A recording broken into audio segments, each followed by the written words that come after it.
Lanjut ke nomor 2, di sini saya melakukan import library yang dibutuhkan. Di sini saya menggunakan Torch Audio.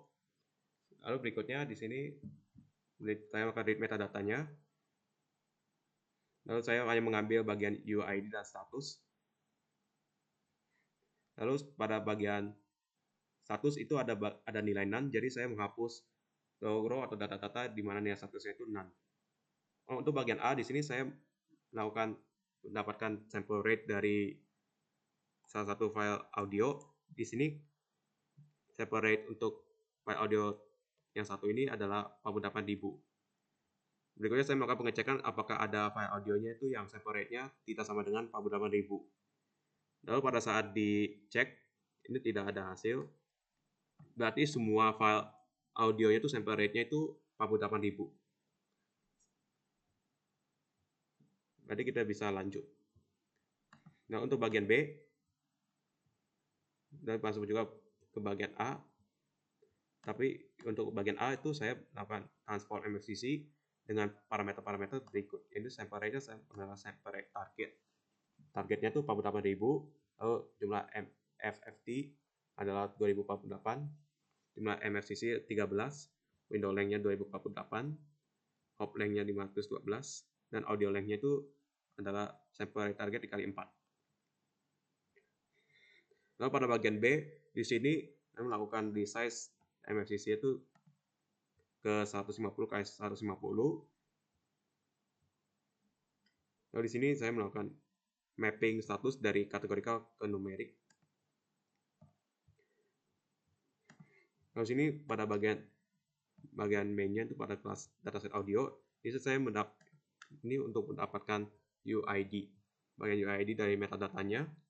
Lalu sini menambahkan file audionya yang bertipenya itu .wm dan .ogg.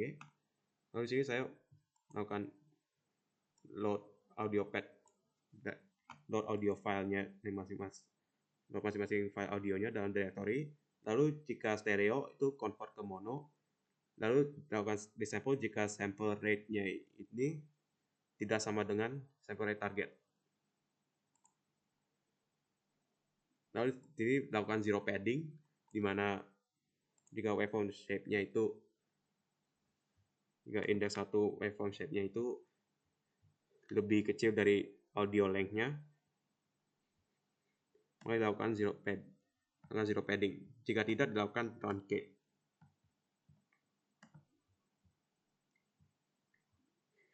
Nah, berikutnya ini dilakukan normalisasi waveform dinormalisasi, di mana waveform dikurang dengan rata-rata waveform, lalu dibagi dengan waveform STD ditambah dengan 10 pangkat minus 8.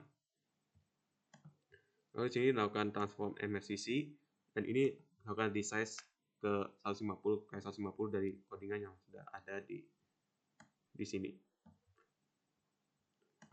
Ini dilakukan label. Ini untuk label mapping. Lalu setelah itu di return MFCC dan label. Lalu berikutnya di sini saya melakukan trend test split dengan untuk training saya menggunakan 80%, tes untuk validation menggunakan 0,1%. Dengan random state-nya saya set ke 42. Lalu setelah itu di train datanya dimasukkan ke dataset audio, mana ini adalah link directory-nya.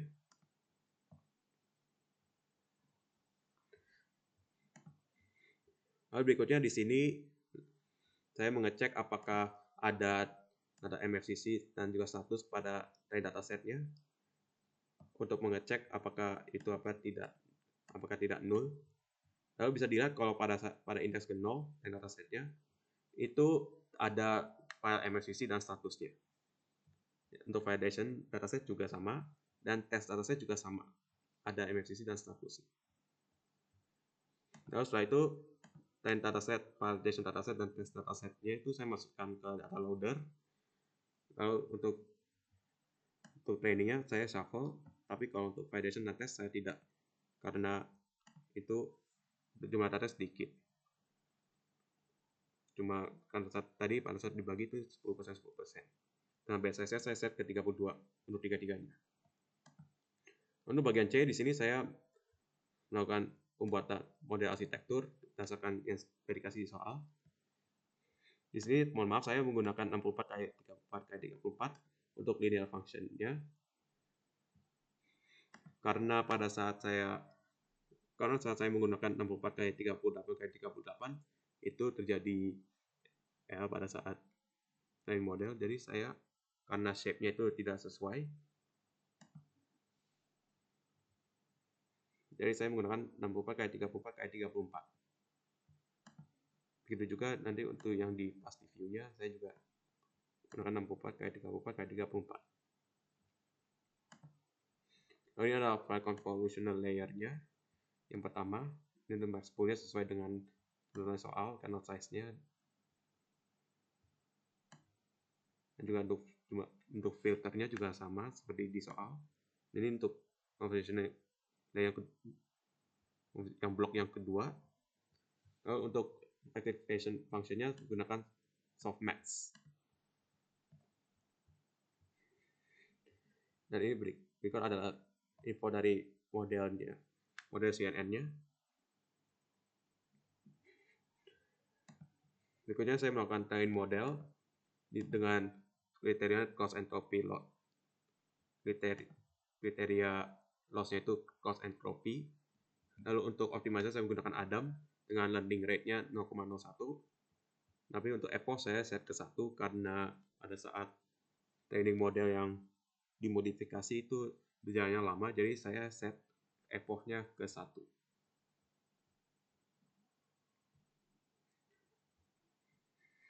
Berikutnya itu dilakukan training pada model yang aktualnya pada bagian C.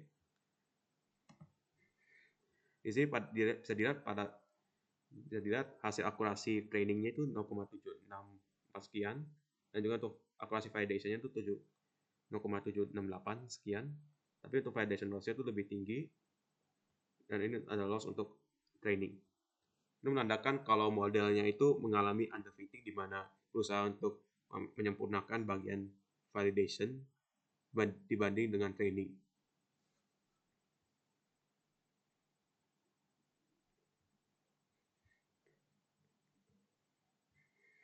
Lalu berikutnya untuk bagian D, saya melakukan modifikasi arsitektur modelnya. Di sini saya lakukan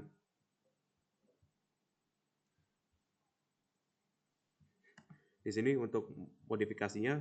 Pertama, ini saya menambahkan batch normalization dengan filternya 32. Lalu kernel size-nya saya kecil ke 3 dan menambahkan padding 1. Nah, begitu juga kalau untuk kernel size-nya, untuk max pool saya tetap sama 2. Lalu saya menambahkan convolutional block yang ketiga. Nah, kernel size-nya sama, dan jumlah filternya itu 128.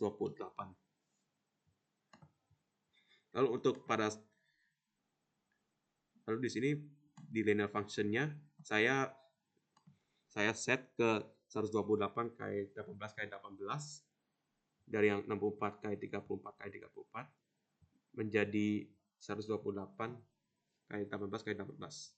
Ini kan di view-nya. Terus ini terakhir saya menambahkan dropout dengan bobot sekitar 0,5.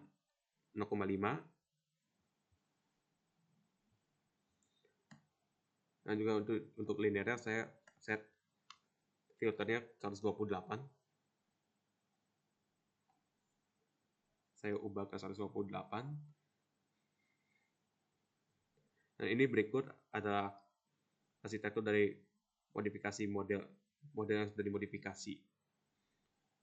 Nah, pada saat di train, model yang dimodifikasinya ini menghasilkan akurasi training sebesar 0,769. Ya, dan juga nih validation akurasi itu sama seperti yang di model sebelum dimodifikasi. Juga validation loss-nya sama.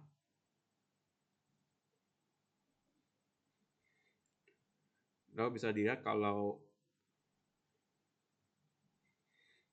ini akurasi dari model yang sudah dimodifikasi ini lebih tinggi daripada validation akurasinya itu. Dan juga ini akurasi trainingnya itu pada model dimodifikasi lebih tinggi dari yang sebelum dimodifikasi. Nah, ini menandakan kalau modifikasi dan hyperparameter tool yang saya lakukan itu lebih baik karena hasil akurasi yang dihasilkan itu lebih besar dari model CNN sebelum dimodifikasi. Nah, akurasi trainingnya itu yang lebih tinggi dan akurasi validasinya sama. Itu berarti model yang dimodifikasi itu yang saya modifikasi itu mengalami overfitting, di mana model tersebut tuh lebih berfokus pada training.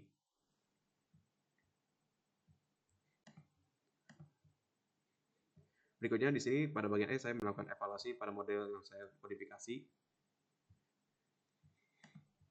Di sini saya menampilkan confusion matrix-nya dengan menampilkan confusion matrix, dan juga ini ada tes akurasinya.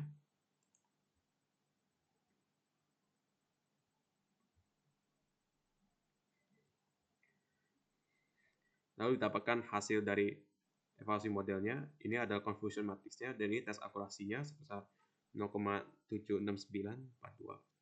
Sekian.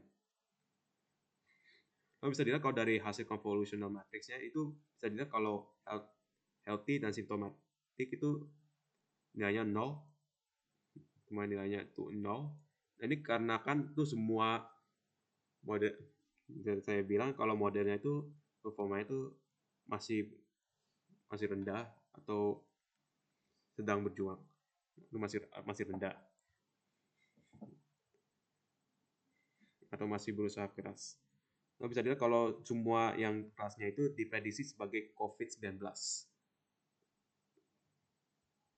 Di mana ini yang aktualnya. Dan terprediksinya itu bisa dilihat kalau semua kelas yang aktual itu diprediksi itu terprediksi sebagai kelas COVID-19 semua.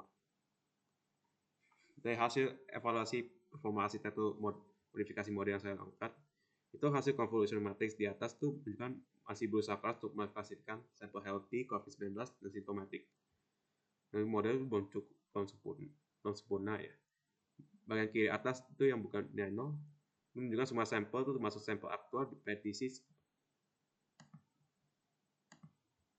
pada bagian di sini, bagian sebelah kiri.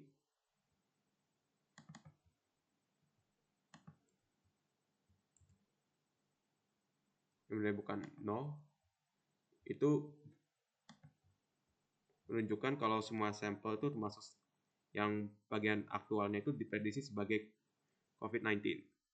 Sampel aktual healthy dan symptomatic itu juga diklasifikasikan sebagai COVID-19. Itu juga diprediksi sebagai COVID-19.